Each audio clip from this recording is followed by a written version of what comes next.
Sir, చెప్పుకోలేకపోతుంది. అది చిన్న పాప, ఏం తెలియని పిల్ల. మాకు చేసే న్యాయం మీరే వేయాలి. వాడిని మాకు అబ్బాయి చెప్తారా? మీకే వదిలేస్తున్నాం.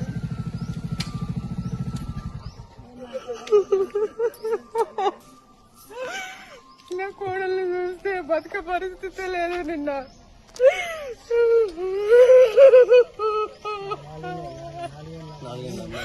4 ఏళ్ళ అమ్మాయిని ఖరాబ్ చేసిండు ఆ లంచం కొడుకు. గట్టిగా చర్యలు తీసుకోవాలి గవర్నమెంట్. వాడిని ఎవరు శిక్ష తీయాలి, లేకుండా మాకు అప్ప చెప్పారు వాడిని.